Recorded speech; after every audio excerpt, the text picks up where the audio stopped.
kababayan, ma'am sir, this is John, the Filipino channel ng inyong pumikot. So today is September 6, 2025.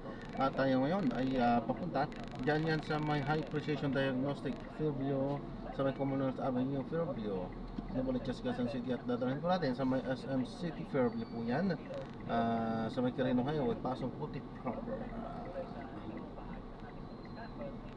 Fairview, Greater Lagro, Novaliches, Quezon City. Okay, so magbabalik po tayo mamaya konti. Pag nakuha na po natin sila, disclaimer lamang po, ang content po natin ay kalsada at hindi ang passenger. Kaya naman, sakali man po na may marinig kayo, mga pangalan ng lugar, pangalan ng tao, pangalan ng organizations, government or private man yan, ay wala pong kinalaman ng channel na ito at wala pong pinapatungkulan. Lahat po ng pinag-uusapan dito ay pawang dito lamang po yan sa loob at wala pong pinapatungkulan sa labas. Okay po, so magbabalik po tayo mamayang unti po pag nakuha na po natin sila. Mahalaga na sumusubok tayo. Mahalaga na umi-effort tayo.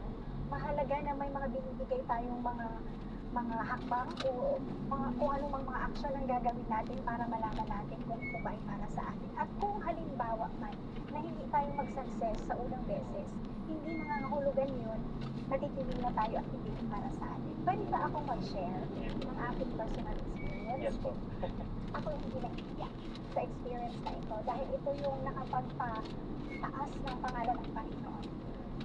Ayan, so dalawang lisensya ang binigay sa akin ng Panginoon. Yung una ay yung sa psychometrician. Unang beses ko itong tinake, hindi ito binigay sa akin ng Panginoon. Natural, umiyak ako 30 minutes sa CR at ang mga katrabaho ko ay walang alam. Sobrang effort ako nito. Sobrang nagbiyahe ako ng halos 3 beses sa isang linggo. Pero just imagine, hindi ito binigay sa akin. Hindi ko ito nakuha. Hindi ito binigay sa akin, pero hindi ko ito nakuha. Hindi ko alam ang dahilan. O maaaring may mga pagkukulang ako. Maaaring may mga kailangan akong matutunan pa.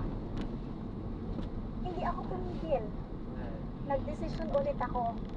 Mag-take ulit ako sa pangalawang beses. I-guess mo kung anong nangyari. Yes, hindi ulit ako pumasa. Kung ikaw kabataan, hindi ka pumasa sa pangalawang pagkakataon, ano ang gagawin mo? Titigil ka ba? Titigil ka ba kabataan? Isipin na ba na hindi para sa'yo? At iisipin na hindi nga para sa'yo? Hindi ako tumigil, Wilmer. Sumubok ulit ako kasi hindi ko malalaman kung ito ay para sa akin kung hindi ko ulit susubukan. Lo and behold, ibigay sa akin ng Panginoon. Pero hindi sa una, sa pangalawa, pero sa pangatlong pagkakataon. Ang buti ng Panginoon. Just imagine, iba yung magiging celebration ng success kung sa first take ko pa lang, nakuha ko na siya. At iba yung level ng pagpapasalamat ko sa Panginoon nung binigay niya sa akin nung pangatlong beses na. And by that time, prepare na yung puso ko. Alam na iiyak-iyak pa ako eh. Prepare na yung puso ko na sa AD pala ako. Hindi pala ako sa labas. Sa labas mag-work. Yung pangalawang lisensya na nakuha ko ay psychologist. Ito na yung nakakatulong para mas lalo akong maging epektibo na makipag-usap, makipag-isa sa mga clients, sa mga estudyante na kailangan ng pusong handang makinig. Ayan. So, isang beses ko lang yung kinuha at pinasa ako ng Panginoon. So, iba-iba lang din talaga yung take natin, iba-iba yung experiences natin sa mga karanasan natin na yung mga karanasang sinusubukan natin. Minsan, successful agad. Minsan, kailangan by failure. So makikita natin, by the end of the day, ang piniprepare naman ng Panginoon sa atin ay hindi lang yung katalinuhan natin para maging effective tayo sa kung saan tayo inihanda niya na field. Kundi, ipiniprepare din niya yung puso natin.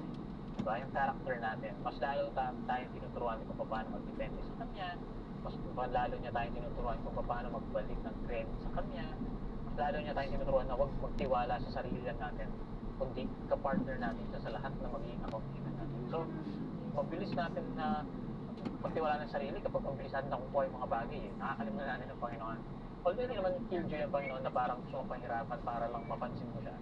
Kundi, in the long run, alam niya na mas lalo tayo nagkakaroon ng fulfillment at mas lalo tayong napapaiwas sa distraction ng pagiging greedy at saka pagiging self-glorifying Magsasabi siya ng kapag pwede tayo ay sa natuto na video. magtiwala at magdepend sa Panginoon. Diba? Minsan, that takes more time kaysa dun sa pag-abot ng diploma or kung ano pa man mga lisensya. Pero, it's worth it. Diba? So, napakahalaga, no? Na sa pagpamagitan nitong mga katotohanan nating sinabi. Itong mga myth na sinabi natin ay hindi natin makikita na applicable sa ating mga buhay. Kasi kapag tayo nag-commit sa una, huwag natin iisipin na hindi na agad yung para sa atin. Diba? Kapag tayo ay hindi natin sigurado kung anong mangyayari sa hinaharap, ay ibig sabihin na hindi na tayo tutubok. Kundi ang kailangan natin ay pagtiwalaan na ang Diyos ang nakakaalam ng hinaharap, kaya siya ang kailangan natin nakasama sa hinaharap. Diba? So, ang lahat ng ito ay kailangan natin makita. Hindi mo kailangan makita yung buo yung plano sapagkat sapat na isang magpag sa ngayon. So, one day at a time, pero yung sabi natin last time. At minsan yung growth ay nasa pagsubok kahit hindi kasi sigurado ngayon. Diba? At minsan yung hindi ibig sabihin na denial ng Panginoon yun sa atin, kundi maka-preparation lang muna sa atin para pag dumating na kung ano yung pinakapabuti ay handa tayo na tanggapin yun. Diba? At yan, napakahalaga no? Na makita natin na paano natin i-align yung ating mga sarili sa kung paano inihahanda ng Panginoon yung mga plano sa ating buhay. So, ano pa po yung mga iba pang mga adjustments na pwedeng gawin ng ating mga kabataan para mas maiwasan nila yung pag-alala o magitan ng pag-prepare naman sa kanilang sarili in the present. Alright, so mahalagang tanong, ano? At mahalagang malaman natin kung paano ito gagawin. Pamilyar tayo lahat, kabataan, pamilyar tayo lahat ng smart, right? So, kailangan ay mag-set tayo ng specific goal, smart goal, achievable goal, realistic at time. So, kailangan natin sundin itong very simple na principle ng goal setting. Pero, hindi lang siya basta nag-set ka ng ng ganitong mga hakbang. Okay, kailangan mo rin talaga siyang i-execute. Kasi kung hindi, baliwala yan. Okay, so you have to set priorities. Kailangan mong alamin, alin ba yung mahalaga na kailangan mong maunahin kumpara sa ibang mga bagay. Baka naman yung iilan ay pwedeng sa susunod na lang. Mag-set ka rin ng timetable. Katulad ng, teka lang, kailangan ko itong matapos sa ganitong oras or sa ganitong date.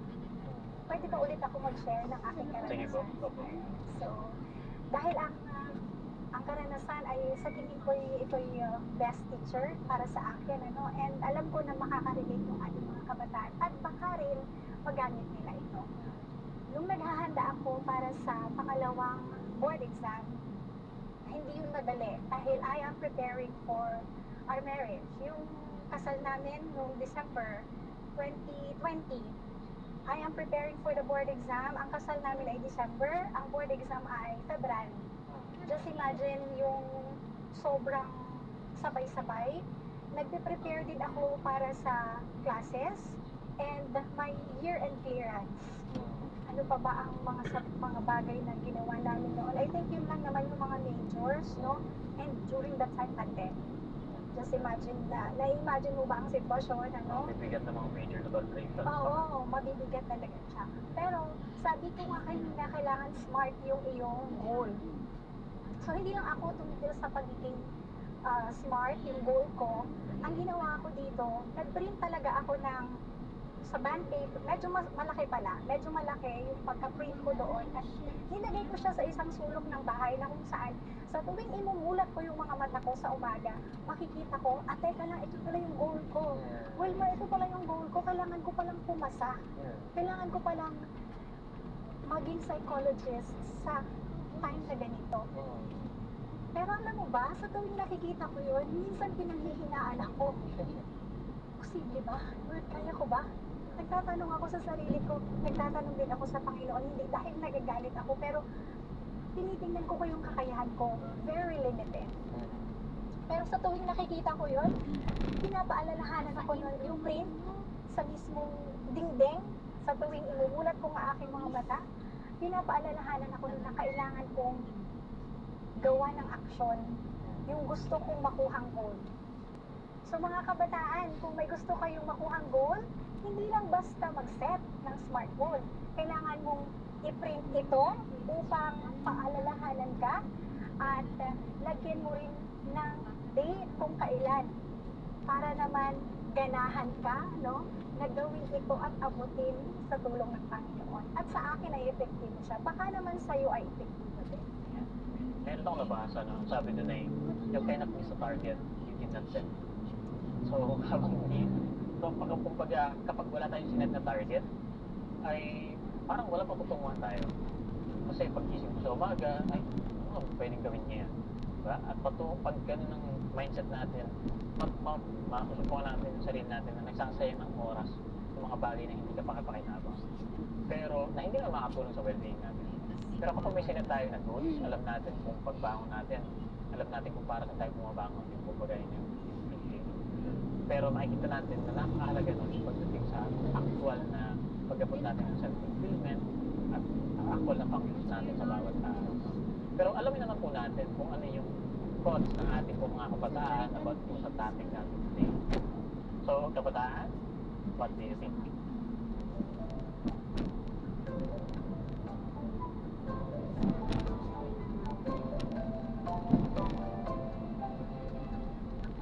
Ang kinakabahan ko sa future ko is hindi ko alam yung mga pwedeng mangyari sa buhay ko. From time to time ay maraming pwedeng mangyari or takbo sa buhay natin na hindi natin nalalaman. And ang ginagawa ko paghahanda dumating yung time na yun ay aking pinagkakalog yung aking mga plans, yung mga takbo ng buhay sa aking Panginoon Diyos. Sabi niya nga sa Proverbs ay trust in the Lord with all your heart. And yun yung mga promise na pinanghawa ko sa buhay ko. Ang plano ng Panginoon Diyos ay talaga napakabuti para sa atin. And yun yung isang way na nagbibigay courage sa akin. Yan, maraming salamat po sa ating kabataan na nag-share what does he think sa topic natin today. So, ma'am, ano po yung masasabi niyo sa senior po sa ating ni Joshua? Honestly, natutuwa ako sa kabataan na nag-share na sa tuwing hindi nangyayari ang kanyang pinlano o walang kasiguraduhan ang kanyang mga hakbang, yun ay pinagkakatiwala niya sa Panginoon. Dahil gano'n naman talaga yung dapat natin gawin. Oo, sa mga panahong tayo ay very uncertain sa ating mga plano sa buhay, hindi yun ang panahon para pagkatiwalaan ng sarili at o kaya ay magtanong kung tama ba ito. Mahalaga na tayo ay nagtatanong sa Panginoon. Panginoon, tama po ba ang aking mga hakbang? Ito po ba ay magbibigay ng kaluguran sa inyo? O ito po ay makakapagpahamak sa akin? So mahalaga na hinihingi natin ang guidance ng ating Panginoon sa bawat ating mga hakbang upang hindi man sigurado ang sa nasa harap, sa ating hinaharap o sa ang mga sumusunod. Pero alam natin na sa ating bawat hakbang, naroon at kasama natin ang ating Panginoon. Yun yung sigurado. Yun ang sigurado. Yun yung siguraduhin natin na kasama natin ang Panginoon. Oo. So, kumbaga makikita natin na hindi naman talaga darating sa point na alam na natin lahat na mangyayari sa hinaharap. Kasi kung alam natin yung future, Diyos na rin tayo, no? Pero makikita natin ay kailangan natin mag-surrender lang talaga sa ating Panginoon sa kung ano yung pwede mangyari sa hinaharap. Minsan kasi dumating tayo sa point na last resort na lang natin ng Panginoon para mag-surrender tayo sa Kanya. Kapag napagod na tayo sa pag-chase ng ating mga plans sa ating sarili lang, saan lang tayo lumalapit sa Panginoon. Ano walang masama na lumapit sa Panginoon habang pagod tayo. Pero ang point ay sa simula pa lang ng journey, siguraduhin na natin na kasama natin ang Panginoon. Darating sa point na mapapagal tayo, pero siya yung mag-aangat sa atin. Siya yung mag-encourage sa atin. Yung mga salita niya, mga pangako niya, magiging kapanatagan natin. Kahit maraming uncertainty ang kakaharapin natin sa bawat araw. So nakita natin na napakaraming dahilan bakit nag-aalala ang mga kabataan, kawalan ng kasiguraduhan, kahirapan ng buhay, nakita nila ang mahal na ng bilihin, mahirap na magpamilya ngayon, parang kinakabahan na magsimula, o kaya yung akong kurso, hindi sure kung ginawalaga yung para sa'yo. Pero sa lahat ng mga pwede nating itanong dahil hindi nga sigurado yung future, ang magsandigan natin sa bawat araw ay kung paano na tayo makakapanatiling kasama natin yung ating Panginoon. Yan. So, kabataan, ang bukas ay hindi malinaw sa atin, pero malinaw ito sa Diyos. Kaya't magtiwala ka, magplano ka, at magpatuloy ka. Sabi nga sa Philippians 4:6-7, huwag kayong mabalisa tungkol sa anuman, dahil ang kapayapaan ng Diyos ang mag-iingat ng puso mo at ng isipan. So, sa mga oras na ito, bago tayo magtapos sa ating usapan, ay tayo po ay paunahan ng Diyos. Tayo ay manalangin. Manalangin danal, Diyos na mga pamilya sa lahat. Nakakaalam ng isa hanggang katapusan.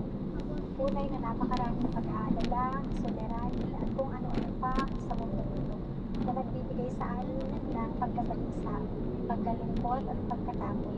Subalit kami ay humihiling na naway samahan kami sa bawat season ng aming pong buhay. Upang sa ganun, Ama, ay patuloy namin makita ang ibang mga kamay na bumigiya sa aming bawat akma. Salamat, Panginoon, sa pagdinig ng dalangin ito. Sa pangalan ni Jesus. Amen. And so maraming salamat po, Ma'am Dimple. At syempre maraming salamat din sa lahat po ng ating mga tumutok sa ating programa. Ano? Kung meron po kayong mga katanungan or prayer request or even greetings, feel free to type it in sa ating comment section or di kaya ito, type mo niyo ang ating mga contact numbers. Sa Globe, yan po ay 0917-5643-777 at sa Smart naman ay 0919-00-01777. Sa susunod po nating episode ay pag-uusapan natin kung paano sa panahon ng social media, minsan parang lahat ay umaasenso, maliban sa'yo. Nakikita mo ang achievements ng iba at biglang naisip mo, naiiwan na yata ako. Paano maharapin ang inggit at self-doubt para manatiling kalmado at kontento? Kaya next week pag-uusapan natin ay naiiwan na ba ako? Comparing your life with others. Dito pa rin po sa ating programang What Do You Think? Kung saan tayo nagpapaalam, kabataan, desisyon mo ay pag-isipan upang maging tama ang iyong lalakad.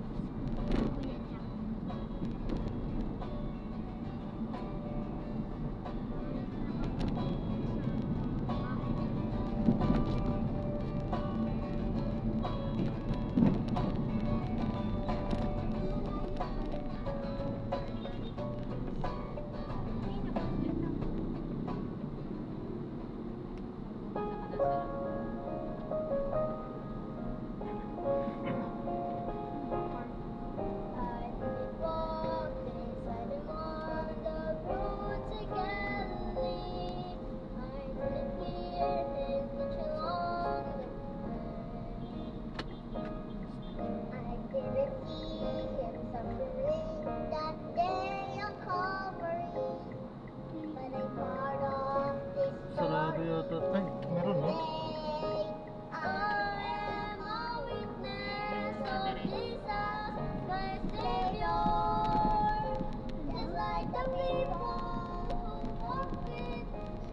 Dati dito din. Pero siya ginawa one time.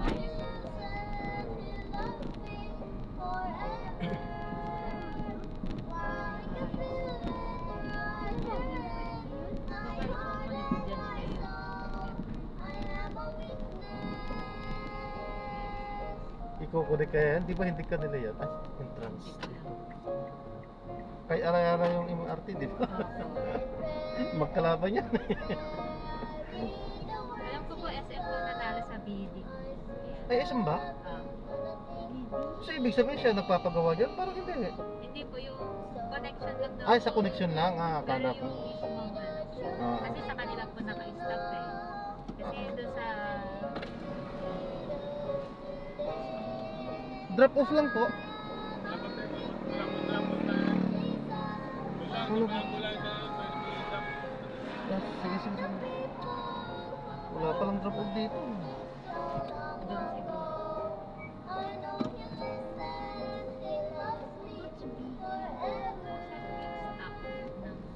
Ayun. Ito pala. sa Trino, nga Trino.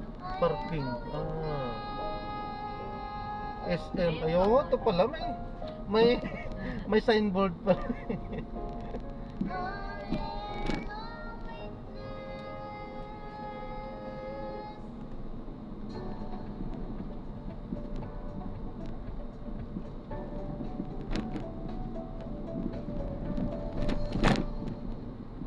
Meron din pala itong daanan dito sa sentro. Happy Hindi ko Sabat alam po kung mga ano. kapatid at sa lahat po ng mga kasama namin ngayon nasasamba para sa banal na araw na Sabat na ito.